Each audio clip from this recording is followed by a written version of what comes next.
Good evening guys, आप सभी का स्वागत है नर्सिंग मेडिकल एजुकेशन में। मैं आज आपको पोस्ट बेसिक बीएससी का जो टॉपिक है एमएसएन सब्जेक्ट का फ्रैक्चर, उसके बारे में, उसकी टाइप, डेफिनेशन, कॉजेज़ के बारे में मैं आपको बताती हूँ। उसका शॉर्ट डिस्क्रिप्शन ये 8 या 10 मार्क्स का आता है, जिसमें डेफिनेशन, कॉजेज़, टाइप्स और उसका मैनेजमेंट पूछता है जनरली। तो मैं आपको बताती हूँ। सबसे पहले हमें इसकी डेफिनेशन लिखना है। तो डेफिनेशन हम कैसे लिखेंगे?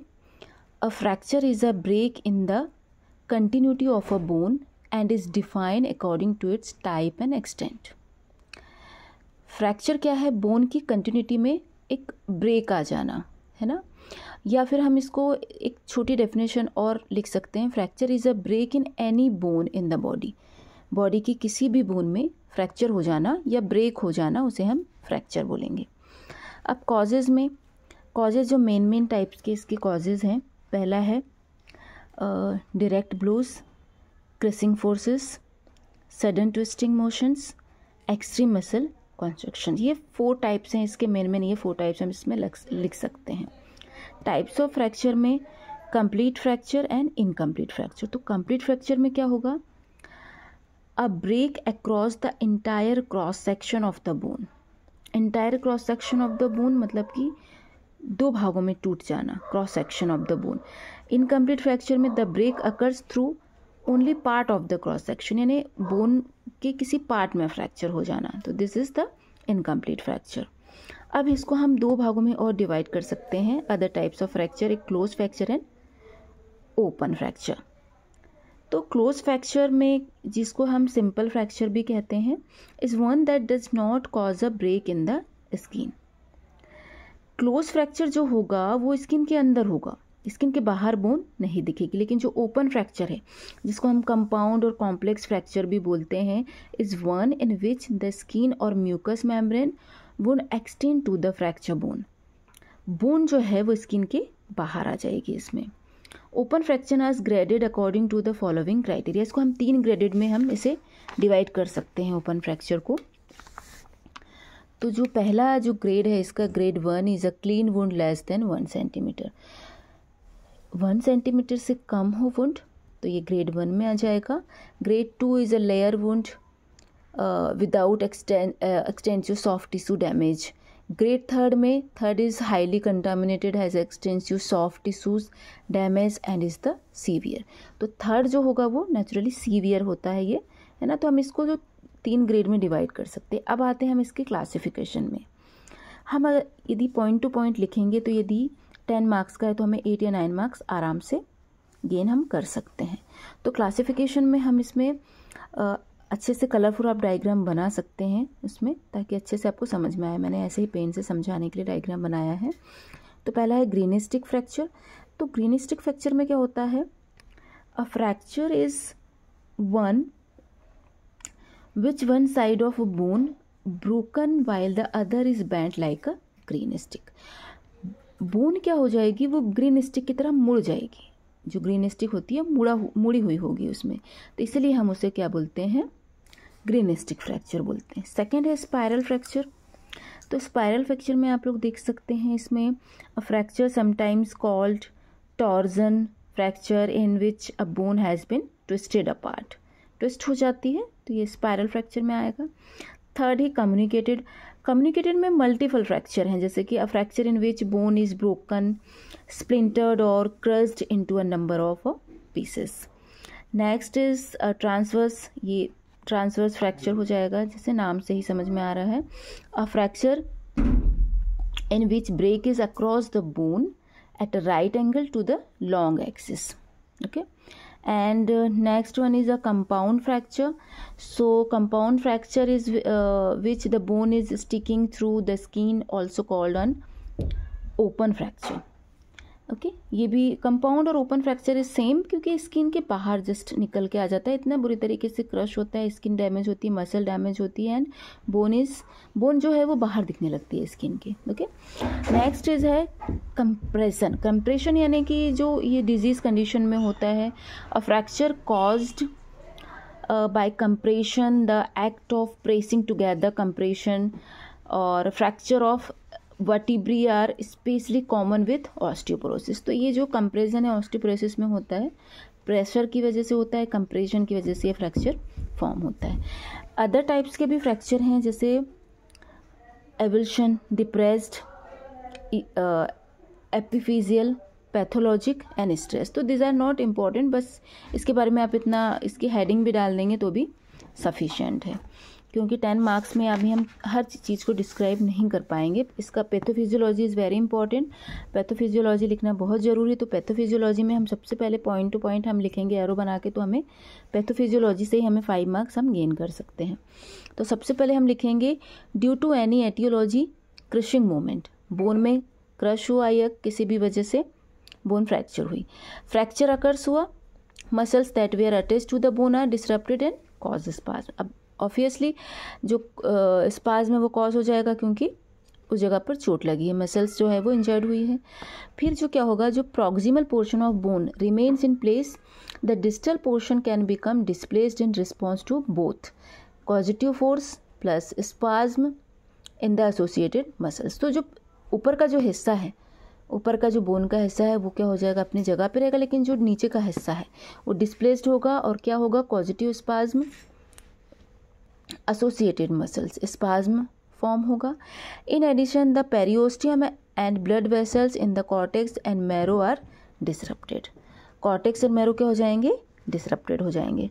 Soft tissue damage occurs, leads to bleeding and formation of haematoma between the fracture fragment and beneath the periosteum. Soft tissue damage होगा, ब्लीडिंग होगी, ब्लीडिंग फॉर्मेशन होगा, और चूंकि ब्लीडिंग होगी तो haematoma between the fracture fragment and beneath the periosteum. Next क्या होगा इसके बाद में, bone tissue surrounding the fracture site dies. जो फ्रैक्चर हुआ है उसके आसपास के जो मसल्स है उसमें इन्फ्लेमेशन कॉज होगा, स्पाज्म, वो डाइज होगी क्योंकि सर्कुलेशन बंद हो जाएगा, creating on intense inflammatory response. उसके बाद जो होता है हमेशा पैथोफिजियोलॉजी में, release chemical mediators histamine and prostaglandin and resulting in vasodilation, edema, pains, loss of function, leukocytes and infiltration of WBC। तो ये इसकी पैथोफिजियोलॉजी बहुत ही इम्पॉर्टेंट है। किसी भी डिजीज़ की पैथोफिजियोलॉजी लिखना बहुत ही नेसेसरी होता है ताकि हम नंबर अच्छे से गेन कर सकें और एग्जामिनर को समझा सकें। अब इसमें क्लिनिकल मैनिफेस्टेशन आप लिख सकते हैं, pain, loss of function, deformity and shortening, crepitus, swelling and discolouration. अब आते हैं मैनेजमेंट में। तो मैनेजमेंट में आपको नर्सिंग मैनेजमेंट लिखना पड़ेगा, मेडिकल सर्जिकल मैनेजमेंट लिखना पड़ेगा। तो आप इसे शॉर्ट में लिख सकते हैं, मैंने थोड़ा सा इसे लेंदी कर दिया है बट इसे हम शॉर्ट में लिख सकते हैं। तो आप इसमें medical surgical management of fracture कर सकते हैं। रिडक्शन में आप open reduction and close reduction उसको डिवाइड कर सकते हैं। रिडक्शन क्या होता है उसका डिस्क्रिप्शन दे सकते हैं थोड़ा सा। Reduction of a fracture setting the bone refers to restoration of the fracture fragment और एनाटॉमिक अलाइनमेंट, अलाइनमेंट करना, it is a reduction. Okay, so अब रिडक्शन 2 टाइप्स का होता है, open reduction and close reduction. अब ओपन रिडक्शन में हम fixation करेंगे तो internal fixation and external fixation. Reduction हम किसके थ्रू करेंगे, metallic pins, wires, screws, plate, nails and rods के थ्रू। इंटरनल फिक्सेशन लैग, जैसे एग्जाम्पल है lag fracture reduction with intramedullary nailing. External fracture में screws are placed into the bone above and below the fracture and up below the fracture and a device is attached to the screws from outside the skin where it may be adjusted to reline the bone. इसका एक example आपको diagram के साथ बता देती हूँ मैं। ये है internal fixation and it is external fixation. तो चूँकि बोन के अंदर हम जो वायर्स, पिन्स और ये सारी चीज़ें हम उसमें अप्लाई करते हैं, उसको कसते हैं कहा जाए तो उसे इंटरनल होगा, और जो एक्सटर्नली बाहर की तरफ बोन की तो ये एक्सटर्नल। क्लोज रिडक्शन में आप जानते हैं जो close reduction is accomplished by bringing the bone fragment is into a position through manipulation and manual traction. तो इसमें जो खींच करके बोन को बिठाते हैं प्लास्टर, ये इसमें आ जाएगा क्लोज रिडक्शन में। Extremity is held the desired position while the physician applies a cast, splint or other device. X-rays are obtained to verify that the bone fragments are correctly aligned. तो इस तरीके से आप इसको डिस्क्राइब कर सकते हैं। सेकेंड इसका इमोबिलाइजेशन, हमें मोबिलाइज नहीं कराना है आफ्टर रिडक्शन, और ओपन और क्लोज रिडक्शन हमें इसका इमोबिलाइजेशन नहीं करना है. Immobilisation may be accomplished by external or internal fixation. Method of external fixation include bandages, cast, splint, continuous traction and external fixation. अब ट्रैक्शन में क्या करते हैं हम? Traction is a use of weight या रोप्स के थ्रू हम क्या करते हैं? पुल करते हैं और apply force to tissue surrounding a broken bone, ताकि वो अपने स्थान पर आ जाए. तो ये ट्रैक्शन भी है इसका, है ना. स्किन ट्रैक्शन होता है, स्केलेटल ट्रैक्शन होता है, स्प्लिंटिंग होता है. और why do we splint because to stabilise the extremity, to decrease the pain, actually treat the injury. So this is the very long topic, but मैं इसे थोड़े शॉर्ट में ही करके बता रही हूँ ताकि बहुत ही लेंथी वीडियो ना हो जाए. पॉसिबल आइटम्स फॉर स्प्लिंटिंग, ये वैसे एग्जाम में लिखने की का इतना रिक्वायर नहीं है, बट फिर भी ये यदि टाइम आपके पास बचता है तो आप लिख सकते हैं. Soft materials, rigid material, soft splint, guidelines for splinting, maintaining restoring functions. फिर treating open fracture, treating on open fracture, है ना. कॉम्प्लिकेशन ऑफ फ्रैक्चर में, हाँ, it is very important, so ये आप लिख सकते हैं. Early complication, shock, fat embolism, compartment syndrome, deep vein thrombosis, disseminated intravascular coagulopathy, infection.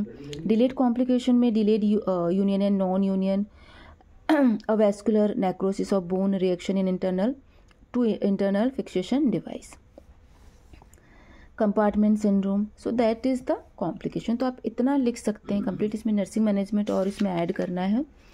सो नर्सिंग मैनेजमेंट में patient with close fracture and patient with open fracture.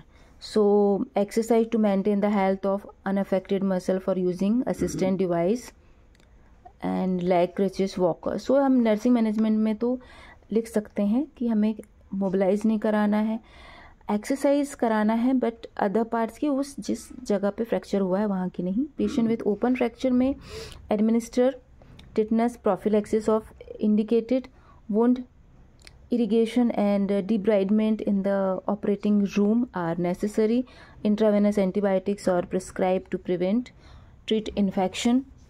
Wound is cultured. Fracture is carefully reduced and stabilized by external fixation or intramedullary nails.